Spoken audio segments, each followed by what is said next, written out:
سعودي عرب په پاکه خاوره باندې یو پاکستانی ناست دی چې تیر 2 کالونه ما پسې لګېدلی دی.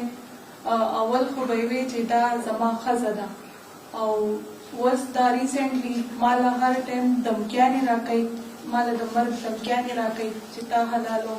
هر ټایم وایي چې تا په زور به موږ واده کوو، کله وایي ستا په نوم باندې زه 20 لک روپۍ ورکوم چې تا دغلته پاکستان کې څوک وولي، یا به ما سره واده کې او یا به مرګ ته تیارېږي.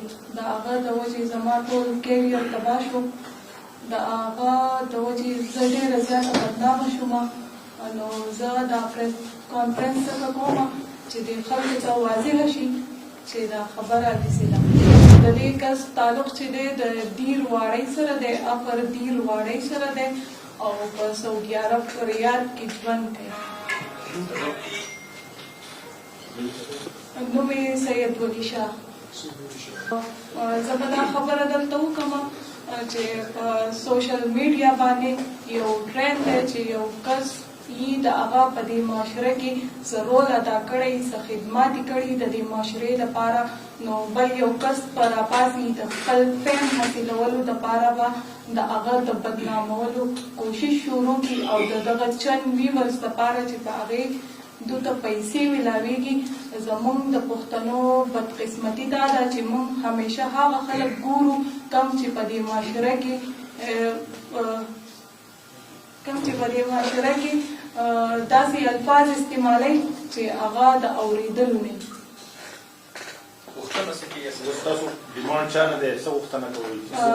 زما نو داسې ما هم 2 کالونه دا کس اګنور کړی او ما یو ورځ به په خپله غلی شي.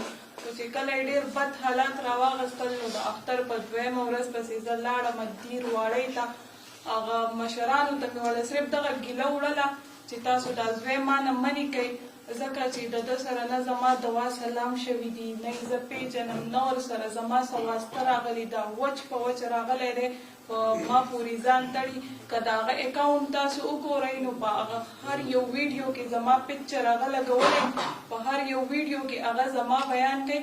نو چې زه لاړم هغه مشران خو یې اول راتلل نه، چې کله یې پلار راغی او یو کس ورسره بل راغی نو پلار یې زما خبره وانه اورېده، په دې وجه یې زما خبره وانه اورېده چې څنګه راغی ما سره یې لاس میلاوه. ما یې دا د پښتو په روایاتو کې نه دي چې زه تاسو سره لاس میلاو کړم، تاسو یو مشر یې، ما ته د لرې نه سلام وکړئ چې بچو سلام علیکم. نو هغه دونه غرور او تکبر وکړو، ما ته وایي چې زه میا یم او په دې لاس پسې ډېر خلک راځي او دلته به اوس آرمي چیف راځي، هغه به زما مسله دلته حل کوي. نو ما ورته یې راوغواړئ آرمي چیف. نو ډایرکټ په ما پسې راپاڅېدو او ورسره بدماشي شروع کړه. ما ته وایي زما ایمان دا دی چې ته زما د پلار لورې او ته زما د پلار لورې. نو زه خو په دې خبره پوه نه شوم چې د دې خبرې څه مقصد دی او بهر ووتو او په ما پسې کنځل ویناګانې شروع کړې. څنګه چې زوی په ما پسې کنځل ویناګانې کوي، داسې پلار په ما پسې کنځل ویناګانې کوي. ما سره باقاعده پروف شته، د پلار هم شته او د زوی هم شته چې هغه ما له څنګه دمکیانې راکوي او ما پسې څنګه خبرې کوي او زما د بدنامولو کوشش کوي.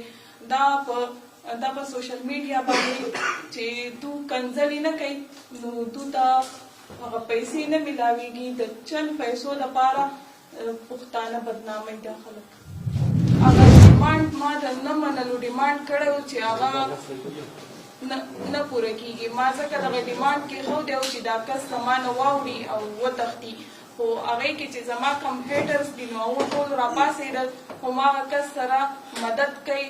په سعودي عرب کې چې څونه هم پښتانه دي هغو ټول ورسره سپورټ کوي، ټول ورسره په سپورټ کې ولاړ دي.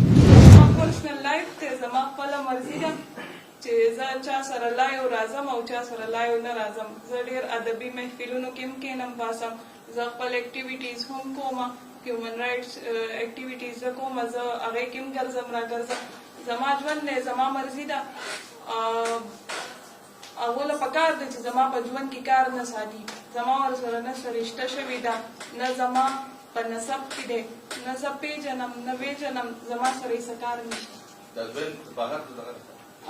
زما اول اراده نه وه ځکه چې زما خپل پاکستان ډېر خوښ و خو چې کله نه ماته دا مسلې راغلي دي نو زما د پاکستان کې اوسېدو نه زړه تور شوی دی. زما اوس دا کوشش دی ما دلته خپل ټول اکټیویټیز رانغښتي دي زه کوشش کوم چې زه اوس بهر ته لاړ شم. زما د پلار تعلق چې دی هغه د دیر سره دی. زه په سوات کې پیدا شوې لویه شوې یم او تاسو بله پوښتنه دا وکړه چې تاسو خپله د نورو مسلې حل کوئ نو دا ولې نه کوئ. نو هغه خوشقسمتي دا ده چې هغه په بهر ملک کې دی چې پاکستان کې وی نو ډېر مخکې به چپ شوی و نو هغه چې دی هغه څوک هم نه پوه کوي. د هغه سره ډېر ښه مشران کېدي ټول د خپل ویور سیوا کولو دپاره ورته وایي ته ښه کار کوي. هغه څوک هم د هغه اصلاح نه کوي.